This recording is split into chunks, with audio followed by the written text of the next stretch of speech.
si abren sus Biblias, estamos en Romanos capítulo 11. Si no traen Biblia, levanten la mano, es importante porque vamos a ver mucha escritura en esta mañana. Vamos a leer diferentes porciones de la Biblia, así que necesitan una Biblia. Si no tienen una, les recomiendo que les podemos prestar una en esta mañana. Si no, en la librería las vendemos a descuento, ¿no? Bueno, importante tener una Biblia. La justicia de Dios es lo que estamos viendo y el título aquí es Dios no ha terminado con Israel. Comenzamos este capítulo ya hace semanas atrás y nos vamos a enfocar del versículo 11 al 15. Son unos versículos breves, pero me gustaría leer desde el principio para darle un repaso a lo que ya hemos estudiado. Así que Romanos 11, ¿ya están todos ahí? Comienza y escribe aquí Pablo, dice, digo pues, ¿ha desechado Dios a su pueblo?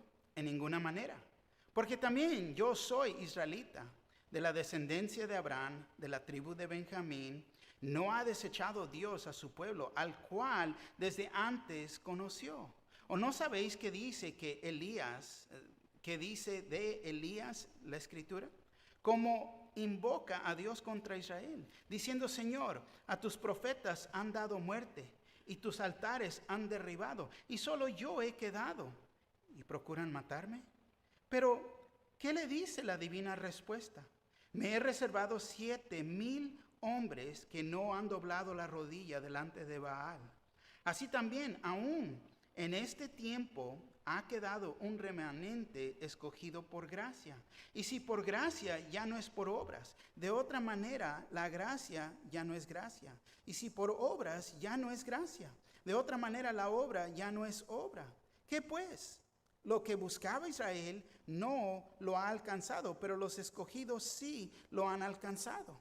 Y los demás fueron endurecidos. Como está escrito, Dios les dio espíritu de estupor, ojos con que no vean y oídos con que no oigan hasta el día de hoy. Y David dice, se ha vuelto su convite en trampa y en red, en tropezadero y en retribución se han oscurecido sus ojos para que no vean, y agobiables la espada para siempre. Versículo 11, digo pues, ¿han tropezado los israelitas para que cayesen? En ninguna manera. Pero por su transgresión vino la salvación a los gentiles, para provocarles a celos. Y si su transgresión es la riqueza del mundo, y su defección la riqueza de los gentiles, ¿cuánto más su plena restauración? Porque a vosotros habló gentiles, por cuanto yo soy apóstol a los gentiles, honro mi ministerio. Por si en alguna manera pueda provocar a celos a los de mi sangre y hacer salvos a alguno de ellos, porque si su exclusión es la reconciliación del mundo, ¿qué será su admisión sino vida de entre los muertos? Se me hace muy buena pregunta. Amén. Favor de tomar asiento. Dios no ha terminado con Israel. Comienzo aquí con la idea de corta la cuerda. Corta la cuerda, es lo que les digo aquí en esta mañana. Fíjate, había un par de amigos y se pusieron a festejar una noche. Claro que en el mundo, ya saben, cuando festejan, tomaron de más. Y esa misma noche se decidieron regresar a su casa que estaba al otro lado del bahía. Bueno, se subieron en su lancha y comenzaron a remar. Y ahí van, remando. Y remaron toda la noche. Y remaron duro y comenzaron a pensar, ¿por qué nos estamos tardando tanto tiempo para llegar al otro lado del bahía? Con tiempo subió el sol. Para este tiempo ya estaban sobrios los dos. Cuando vieron la línea, el mecate, ahí amarrada al atascadero. Se comenzaron ellos mismos a reír, tanto como nosotros, y nos debería de dar risa. Porque nosotros mismos nos podemos identificar. Porque fíjate, también a la misma vez tenemos que reconocer que muchas personas quieren entrar al cielo, pero a su propia manera. O podemos decir, en esta manera. Pero no pueden creer. ¿Por qué?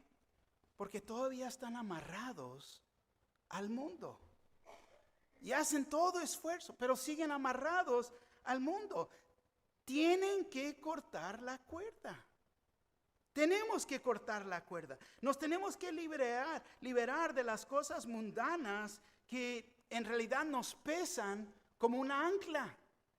A veces nosotros mismos hacemos grandes esfuerzos, pero todavía estamos amarrados a este mundo. Tenemos que cortar.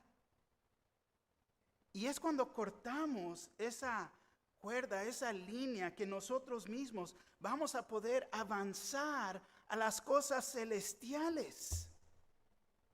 Pero muchos quieren tener un pie adentro y uno afuera. No debe de ser así. Amén. Ahora, aquí, esta mañana nos vamos a enfocar en el primer punto de nuestro estudio aquí. El primer punto son los gentiles, y es lo que acabamos de leer, el versículo 11 al 15. Y luego la raíz, que es el versículo 16 al 24, y luego la prueba de las escrituras, que ese es el tercer punto, la prueba de las escrituras, el mismo Dios, versículo 25 al 36, y es lo que viene en las semanas que vienen. Ahora, ya habíamos estudiado que Pablo usó a los gentiles para comprobar que los judíos también eran culpables del pecado. ¿Por qué? Todos somos pecadores, todos. Amén. Ahora, es aquí que Pablo usa a los gentiles para asegurar que Israel va a ser restaurado en el futuro. Muy importante. Fíjate lo que dice. Aquí comenzamos, versículo 11. Digo pues, y hace una pregunta: ¿han tropezado los de Israel para que cayesen? En ninguna manera. Pero por su transgresión vino la salvación a los gentiles para provocarles a celos. Fíjate, aquí Pablo hace una pregunta retórica. Claro que no ha tropezado Israel para que cayesen, para que ya no se fueran a levantar. Es la misma pregunta que hizo en el versículo 1 del mismo capítulo, de que si los ha desechado. Fíjate el versículo 1. Digo pues, ¿ha desechado Dios a su pueblo? En ninguna manera, porque también yo soy israelita, de la descendencia de Abraham, de la tribu de Benjamín. Recuerda que la oposición que venía en contra de Pablo era ¿por qué? Porque se estaba juntando, era el apóstol a los gentiles. Y ahora aquí, esta caída no es permanente. Si lo fuera, entonces era una sugerencia que Dios había retraído su palabra, que había cambiado su palabra, y no. ¿Y qué de la promesa que le hizo a Abraham, a Isaac y Jacob? No, Dios es fiel y va a cumplir. Dios no cambia su palabra. Su palabra es igual ayer, hoy y mañana. No cambia. Lo que cambia somos nosotros. Su palabra es el estándar. El estándar no cambia, pero nosotros somos los que cambiamos. Cuando nosotros somos desobedientes, cuando nosotros tenemos nuestra propia idea, cuando no estamos de acuerdo con lo que está escrito en su palabra. Pero fíjate, Él es fiel en cumplir lo que ha prometido. Y es lo que le está compartiendo aquí a los judíos. Dios no ha terminado con ustedes. No se ha olvidado de ustedes. Pero en la rebelión de Israel, podemos decir, se encontró la oportunidad o la ocasión para que los gentiles fueran salvos. Porque sabemos que Cristo vino y dio su vida. Pero comenzó primeramente con el judío y después con el gentil. El judío tuvo que rechazar y luego extendió esa salvación. Pero les dio la oportunidad a ellos primeramente. Ahora, en el hecho de que los judíos rechazaron, y es más, persiguieron la iglesia cristiana, Recuerda que Pablo era uno de ellos. Dios dio la oportunidad a Pablo y que otros cargaran las buenas nuevas a todo aquel que no era judío. Pablo, siendo judío, se encontraba enfrentado con el enojo y el celo de los judíos. ¿Por qué? Porque el celo de ellos, que ellos tenían por Dios, era no por Dios, pero por su religión. Cuando él proclamaba las buenas nuevas, ellos lo atacaban a Pablo. Y él fue confrontado con esta oposición de los judíos. Es más, vamos, voltea conmigo. Vamos al libro de Hechos. Libro de Hechos, y fíjate lo que dice en el capítulo 13 del libro de Hechos. Hechos 13. ¿Ya llegaron? Comenzando en el versículo 45.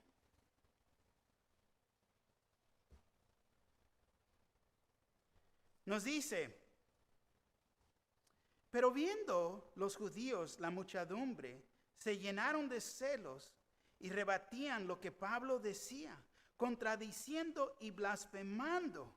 Entonces Pablo y Bernabé, hablando con denuedo, dijeron: a vosotros a la verdad era necesario que se os hablase primero la palabra de Dios, mas puesto que la desecháis y no os juzgáis dignos de la vida eterna, he aquí, nos volvemos a los gentiles. Entonces vemos que se le ha dado esa oportunidad a Israel, a los judíos. Pero ellos, fíjate, contradiciendo, rebatían a Pablo, contradicían todo lo que decía y blasfemando su enojo de lo que Pablo estaba proclamando. Pero él estaba proclamando el mensaje de las buenas nuevas y concluyó con que los gentiles iban a tener la seguridad de su salvación. Entonces los gentiles ahora tenían esa seguridad que no había existido para ellos antes. Fíjate lo que dice el versículo 47-48 ahí de Hechos 13. Porque así nos ha mandado el Señor diciendo: te he puesto para luz de los gentiles, a fin de que seas para salvación hasta lo último de la tierra. Los gentiles, oyendo esto, se regocijaban y glorificaban la palabra del Señor. Y creyeron todos los que estaban ordenados para vida eterna. ¡Wow! Vemos cómo el plan de Dios se ha cumplido, cómo ha usado a Pablo, y aquí en Romanos se los está queriendo provocarlos a celo. ¿Por qué? Por la salvación de nosotros. Me pongo a pensar, cuando fuimos a Israel en años pasados, estás allá y tienes la oportunidad de hablar con judíos. Y están ahí en su fe, en su creencia del Dios verdadero, del Antiguo Testamento, pero no creen en Cristo. Es un tropiezo para ellos, y es lo que la palabra de Dios dice. Es un tropiezo para ellos. Gálatas 2:20 dice: justamente estoy crucificado con Cristo y ya no vivo yo, pero Cristo vive en mí. Es lo que dice mi anillo. Está escrito en hebreo. Lo hice a propósito, se lo daba a un judío. Dime, ¿me puedes decir lo que dice? Y me decía: justamente estoy crucificado con el Mesías, the Messiah, me decían. Pero para ellos no es Cristo. Se tropiezan con eso. Y es lo que la Escritura dice. Increíble. Pero fíjate aquí, esta es la ocasión que la promesa a Abraham fue cumplida. Recuerda que a él se le prometió este día. Él sería de bendición a todas las familias. Abraham Sería de bendición a todas las familias. Génesis 12:3 dice, bendeciré a los que te bendijera, y a los que te maldijeren maldiciré. Y serán benditas en ti todas las familias de la tierra. En ti. ¿Por qué? Porque fue la promesa que se le dio. Y se cumplió en Cristo Jesús. Y ahora nosotros como gentiles tenemos la salvación. Tenemos esa oportunidad de conocer a Cristo como Señor y Salvador. Amén. Fíjate, el versículo 12 dice así: y si su transgresión es la riqueza del mundo y su defección la riqueza de los gentiles, ¿cuánto más su plena restauración? Deja leértelo en otra traducción para poder aclarar aquí. Fíjate lo que dice el versículo 12, y te lo voy a leer en la traducción en lenguaje actual. Dice, ahora bien, si por la desobediencia de los judíos el resto del mundo recibió ayuda, con más razón la recibirá cuando todos los judíos sean aceptos por Dios. Fíjate, ahora como Dios trae salvación y bendiciones, también usa las caídas y los fracasos para cumplir su plan soberano. Esas caídas, esos fracasos. Y esto es, en realidad es un misterio que es difícil entender para nosotros. Pero Dios está en control. Y Él usa todo para su gloria. O lo puedo decir así, para lo mejor de su gloria. Y hay veces que no nos gusta y no nos va a gustar lo que Dios está haciendo. ¿Por qué? Porque hay fracasos y hay caídas. Ay, Señor, pero Él lo va a usar. Es parte de su plan. Y aquí la caída de Israel, fíjate, estaba alcanzando más almas de este mundo. Ellos tuvieron toda oportunidad y ahora esa oportunidad se ha extendido a nosotros, los gentiles.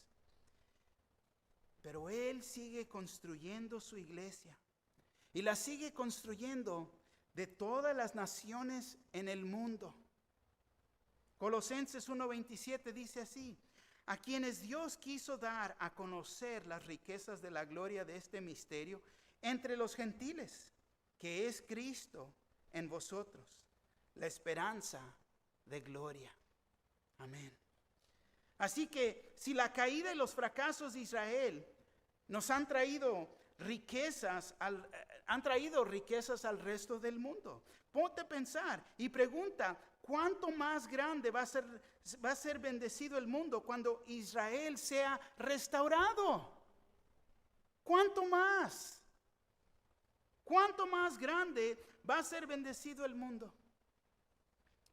Yo sé que mucha gente tiene sus propias ideas y planes de lo que va a pasar en el futuro acerca de Israel.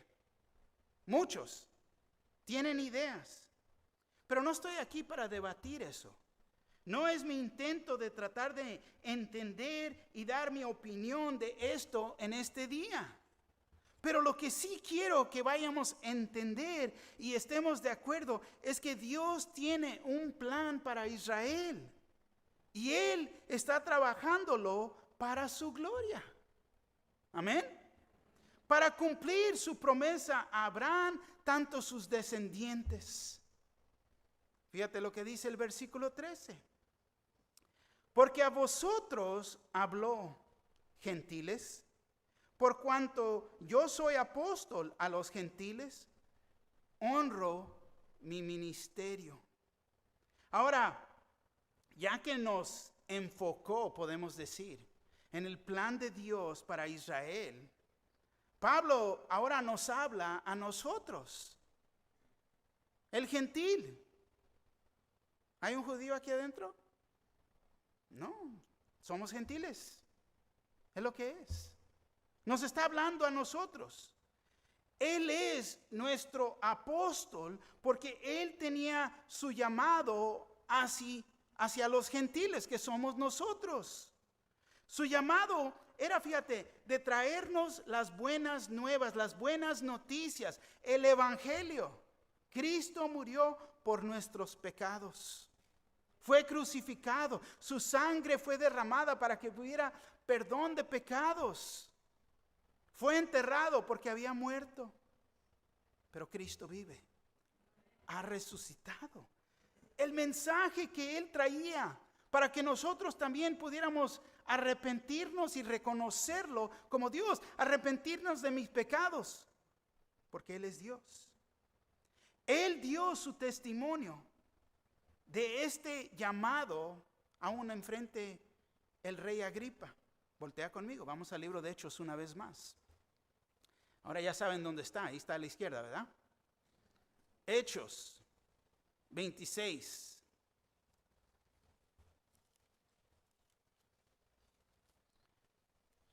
Comenzando en el versículo 12.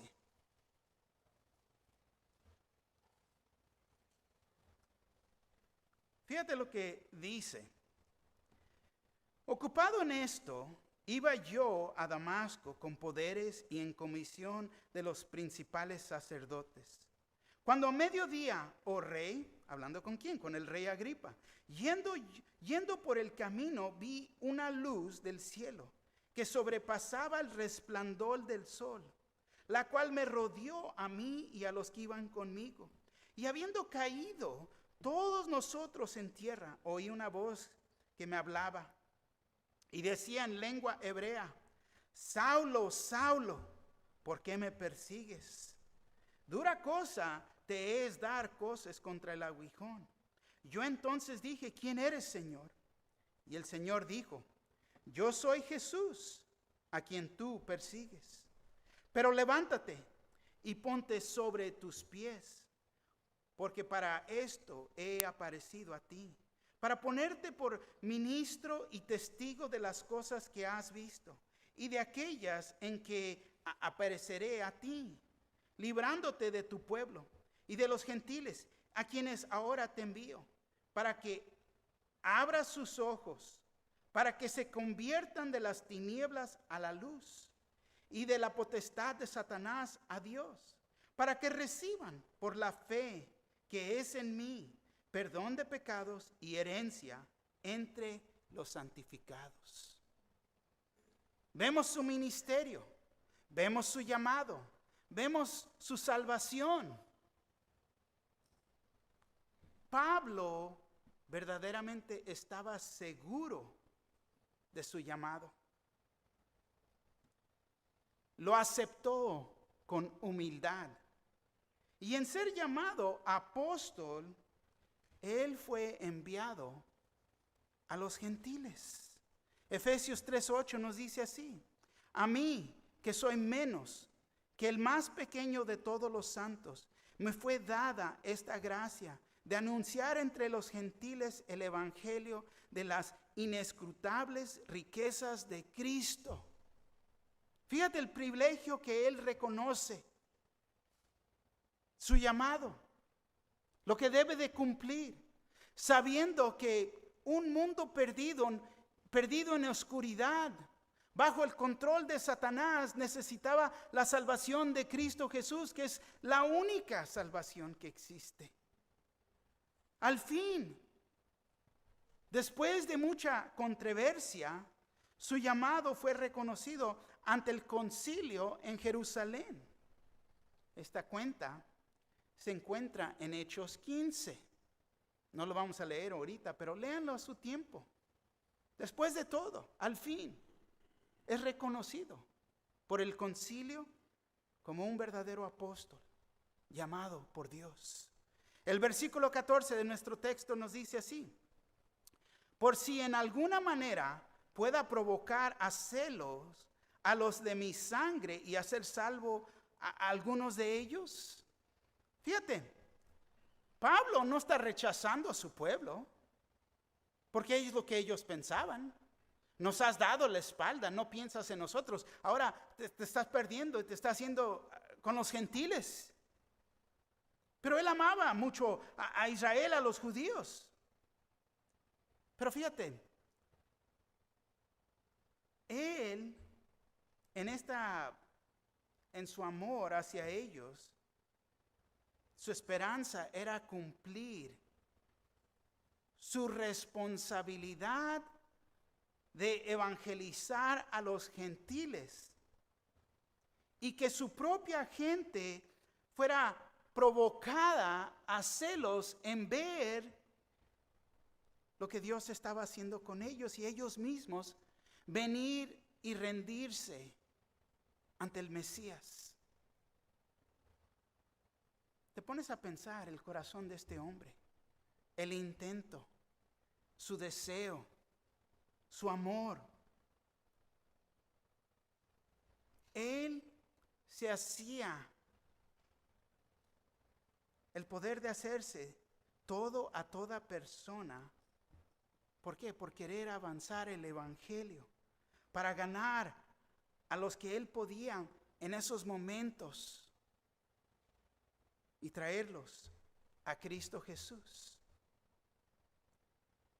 Vamos a 1 Corintios para que puedas ver un poco más de Pablo y su transformación de perseguir a la iglesia y ahora completamente dado a su llamado. 1 Corintios capítulo 9, comenzando en el versículo 19.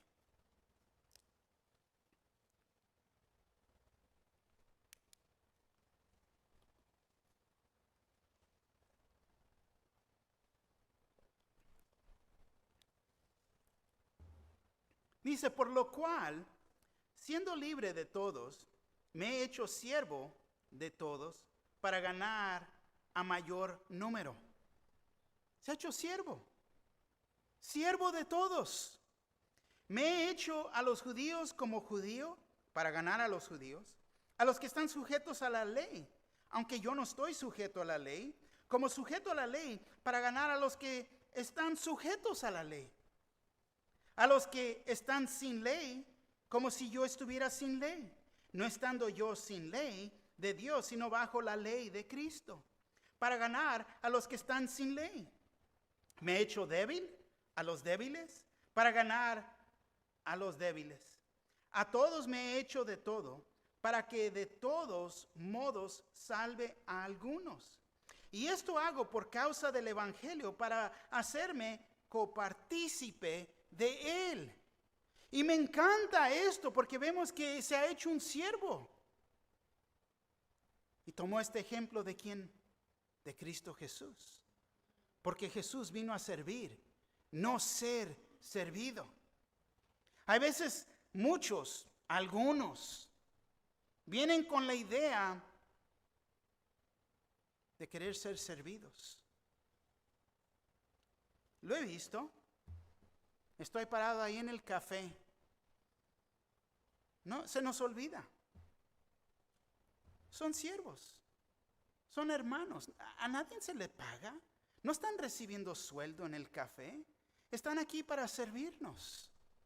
Para ser de bendición al cuerpo. Ay, pero esto está mal. Y esto y se nos olvida.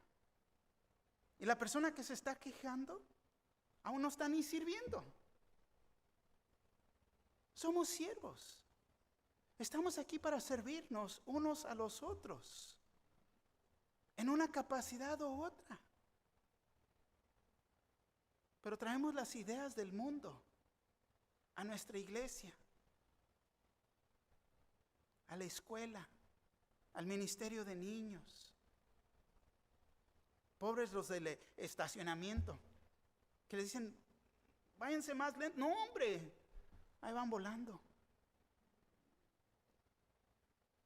Pablo, su llamado a los gentiles, fíjate, él entendía y sabía que esta era su primera responsabilidad y hacía todo lo posible en cumplir primero con su responsabilidad, su llamado, y luego aparte de eso, en la pasión que tenía por su gente, los trataba de alcanzar. Y esto me hace preguntar a mí, ¿estoy cumpliendo con mi primer responsabilidad? Te voy a decir, como pastor asistente de Pastor Terry, yo estoy aquí para servirlo a él. Soy el administrador de la iglesia. Sí, soy el pastor en la congregación español, pero también soy el pastor del café. Soy el pastor de ¿qué? De la escuela. Tengo mucha responsabilidad. ¿Qué es mi primer responsabilidad aquí? Él es mi pastor. Él no puede enseñar en español. ¿Por qué? Porque no habla español. Yo apenas lo aprendí, pero ahí voy, ¿no? Así que ahí vamos. Tenemos que cumplir con nuestra primera responsabilidad, y es lo que Pablo hacía. Entonces la pregunta aquí es, ¿estoy obedeciendo mi llamado? Yo sé que tengo muchas otras que quiero hacer y hacerlas en el nombre del Señor, pero tengo que cumplir con mi primer llamado. Y aquí con ustedes tengo que estudiar, tengo que tomar el tiempo de enfocarme y tener ese tiempo con el Señor, separarme. Ay, pero el pastor no viene, fíjate, no está aquí, no está viniendo, no está. Estoy cumpliendo con mi primera responsabilidad de estudiar la palabra de Dios para poder compartir con ustedes. Cuando cumplo con mi llamado, te voy a decir, Dios puede lograr sus propósitos. Y no estoy diciendo que Dios me necesita o depende de mí. No es lo que estoy diciendo. Pero sé que se puede cumplir su voluntad y mi vida es mucho más fácil, o mejor dicho, es bendecida cuando yo cumplo con mi responsabilidad. Es cuando nosotros cumplimos con nuestro llamado que Dios, fíjate, nos pone en nuestro corazón, no nomás a nuestra gente, pero en realidad es con toda persona. Pone su pueblo en nuestros corazones. Nuestro deseo de estar aquí al lado de ellos, sirviéndonos unos a los otros. Y este es el amor que Pablo tiene en su corazón. Y por eso él, toda oportunidad que tiene, comparte el evangelio. Porque se está perdiendo todo un mundo. Fíjate, él se podía hacer todo para toda persona. Pablo estaba satisfecho en compartiendo el evangelio. Encontraba la satisfacción en el amor de Dios. Te voy a decir esto en esta mañana. Uno nunca va a encontrar la satisfacción en las cosas del mundo. Tenemos que cortar ese mecate que nos detiene amarrados al mundo. No hay satisfacción en esas cosas. Solamente vamos a encontrar satisfacción en Cristo Jesús. Y nos vamos a quedar satisfechos en cumplir su voluntad, nuestro llamado. Cada uno de nosotros tenemos un llamado. Dios nos quiere usar, no para calentar la banca. Dios nos quiere usar. Vamos a regresar un momento al versículo 13, Romanos 11:13. Fíjate lo que dice. Porque a vosotros habló, gentiles. A vosotros les hablo, gentiles. Por cuanto yo soy apóstol a los gentiles, honro mi ministerio. Fíjate lo que dice. Honro mi ministerio. Ahora, no dije nada de este versículo antes. Pero aquí, una vez más, honro mi ministerio. Tengo que considerar lo que nos quiere decir esto a nosotros individualmente. Te pregunto, ¿has escuchado la voz de Dios? ¿Sabes tu llamado? ¿Cómo te quiere usar Dios? ¿Le estás trayendo honra a Dios en el ministerio que Dios te ha dado? A lo mejor el Señor quiere que vayas a enseñar a los niños, que estés en la cuna con ellos, o hacer un trabajo indiscretamente, o quizás alcanzar a la gente por medio de un negocio, o por medio de tu trabajo, el cual todo esto son tus ministerios, es parte de tu ministerio. ¿Por qué? Porque creemos en Cristo Jesús como Señor y Salvador. ¿Y qué de tu primer ministerio? Tu matrimonio y tus hijos. Él está diciendo, honro mi ministerio. Pero ¿qué nos está diciendo a nosotros? A lo mejor es apoyando a alguien que está compartiendo la palabra de Dios. Ese es mi llamado. Ser el segundo a Pastor Terry. Estar aquí para ayudarlo. Me puede hablar a cualquier hora, a lo que necesite. ¿Por qué? Porque ese es mi llamado. Ese es mi ministerio. Y sí, tengo mi matrimonio. Pero mi esposa entiende también el llamado que tengo de mi vida.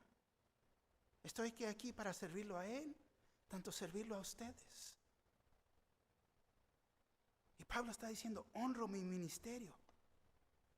Sea lo que sea, yo sé que hay una gran satisfacción en haciendo y teniendo la confianza en hacer, o más bien cumplir el llamado que Dios te ha dado. Hay una gran satisfacción. Estoy bien agradecido con los siervos que yo sé que van a cumplir, no tengo ni qué pensar. Yo sé que la comunión va a estar lista y preparada. Yo sé que las maestras van a llegar y llegar a tiempo, y si no van a estar aquí para el ministerio de niños o estar aquí para la escuela, van a hacer la llamada, me van a llamar.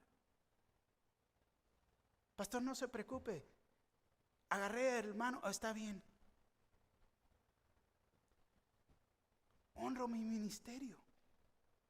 El versículo 15 dice así: porque si su exclusión es la reconciliación del mundo, ¿qué será su admisión sino vida de entre los muertos? Mira cómo lo dice en la traducción en lenguaje actual. Pues si Dios, al rechazar a los judíos, aceptó al resto de la humanidad, imagínense cómo será cuando los judíos sean aceptados. Los que ahora viven como muertos tendrán vida eterna. Y ya hemos visto esto. El mundo vive como muertos porque no creen. Ahora, en que Israel ha sido excluido por un tiempo, esto es significante que la puerta fue abierta ahora para nosotros los gentiles. ¿Y cuánto más grande va a ser cuando Israel sea restaurado? Cuando se cumpla el gran plan de Dios, cuando Israel sea restaurado, será, fíjate, más grande que su principio. Nadie sabe las decisiones que Dios hace. Su plan es mucho más grande que nosotros. Pero, cristianos, tenemos nosotros la responsabilidad de seguir el ejemplo de Pablo, de dar testimonio de Dios en toda ocasión, de compartir el evangelio. Nuestro mensaje en su sencillo mensaje que lo es. Muchos los quieren hacer más difícil de entender. Pero el mensaje es sencillo. Tener que reconocer que somos pecadores en necesidad del Salvador. El Salvador es Cristo Jesús. El evangelio, se lo he explicado, lo tenemos que explicar a este mundo perdido. Nuestra responsabilidad es de invitar a otros a conocer al Señor. Es de invitarlos. Dar tu testimonio. Mira, yo era así. Y no ponerle mucho el énfasis en cómo era. Pero lo que Dios está haciendo en mi vida ahorita. Cómo me cambió. Cómo me ha dado un corazón nuevo. Cómo puedo tener victoria sobre el pecado. porque Cristo vive en mí. Voltea conmigo, vamos al libro de Lucas.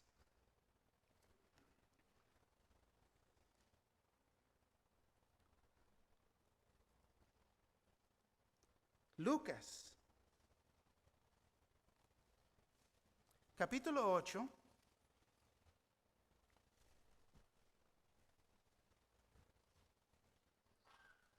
Aquí vemos una parábola, comenzando en el versículo 4. Lucas 8, comenzando en el versículo 4. Y abre los oídos y escucha.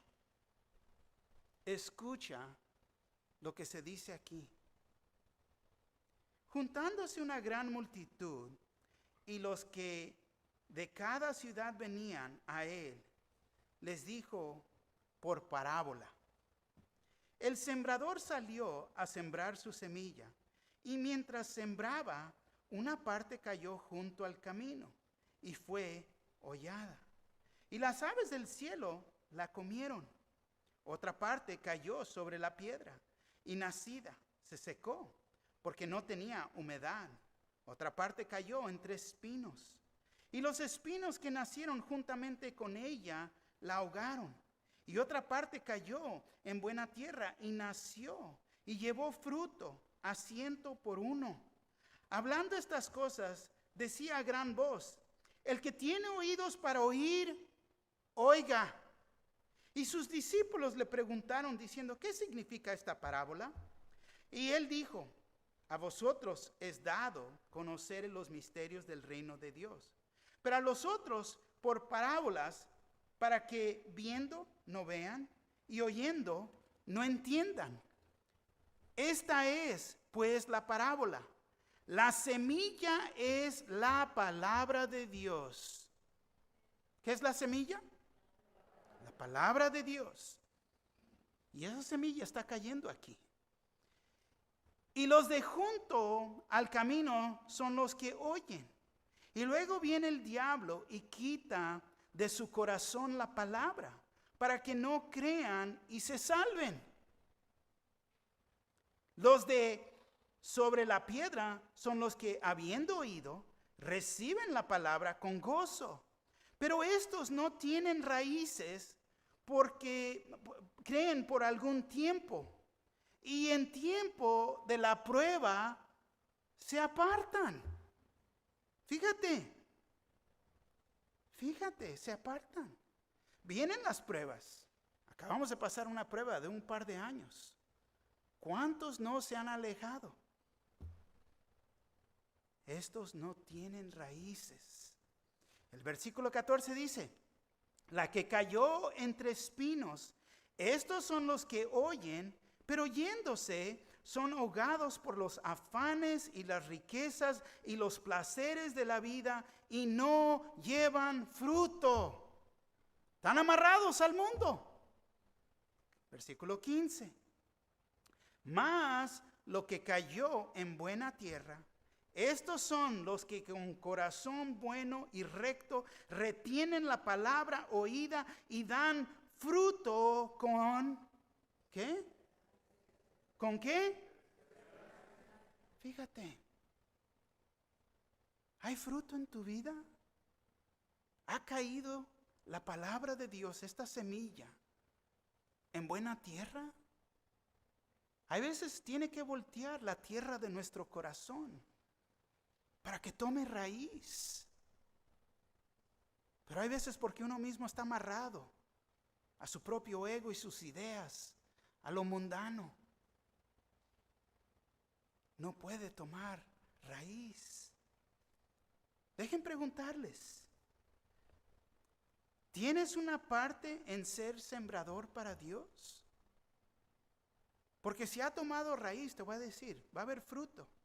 Y parte de ese fruto es que queremos compartir con otros. Por eso pregunto: ¿tienes una parte en ser sembrador para Dios? La cosecha es grande, pero hay muy pocos obreros. Y sabemos que algunos son llamados a ir. Muchos muy rápido quieren decir: heme aquí, aquí estoy, Señor. Y sí, algunos van a muchos diferentes lugares. Algunos van a Honduras, a México, a Perú, a San Salvador. Pero yo te estoy diciendo en esta mañana, quizás no tienes que ir tan lejos a esos lugares.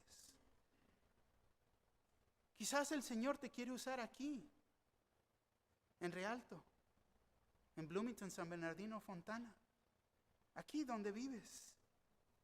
Quizás te quiere usar en medio del swap, del remate, para compartir la verdad de que Cristo vive. Como sus sembradores tenemos que ser fiel en plantar la semilla de la palabra de Dios. No son mis cuentas, mis historias, no, es la palabra de Dios. Y es el Señor que va a traer la cosecha. Él es el que va a añadir a la iglesia. Pero nosotros como los sembradores nos tenemos que preparar para la lluvia. Nosotros también en fe tenemos que prepararnos para esa lluvia. Tarde o temprano va a llegar esa lluvia